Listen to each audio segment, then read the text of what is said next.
নাইজেরিয়ার উত্তরাঞ্চলীয় কাটসিনা রাজ্যে ফজরের নামাজের সময় বন্দুকধারীদের হামলায় কমপক্ষে ২৭ জন মুসল্লি নিহত হয়েছেন। এ ঘটনায় আহত হয়েছেন আরও কয়েকজন।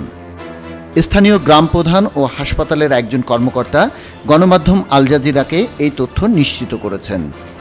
স্থানীয় বাসিন্দারা জানিয়েছেন, মালুমফাসি এলাকার প্রত্যন্ত উঙ্গুয়ান মান্তাও গ্রামে গতকাল মঙ্গলবার ভোর ৪টার দিকে ফজরের নামাজের জন্য জড়ো হওয়া মুসলিমদের ওপর বন্দুকধারীরা গুলি চালায়। এতে এই হতাহতের ঘটনা ঘটে।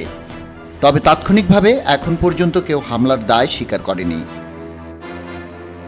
বর্তমান সময়ে নাইজেরিয়ার উত্তর পশ্চিম এবং উত্তর মধ্য অঞ্চলে এই ধরনের হামলার ঘটনা প্রায়ই ঘটছে।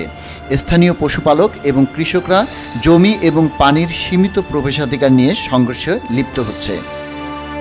গত জুনেও উত্তর মধ্য নাইজেরিয়ায় এক হামলায় ১০০ জনেরও বেশি মানুষ নিহত হয়েছিল। নিউজ ডেস্ক, খবরের কাগজ।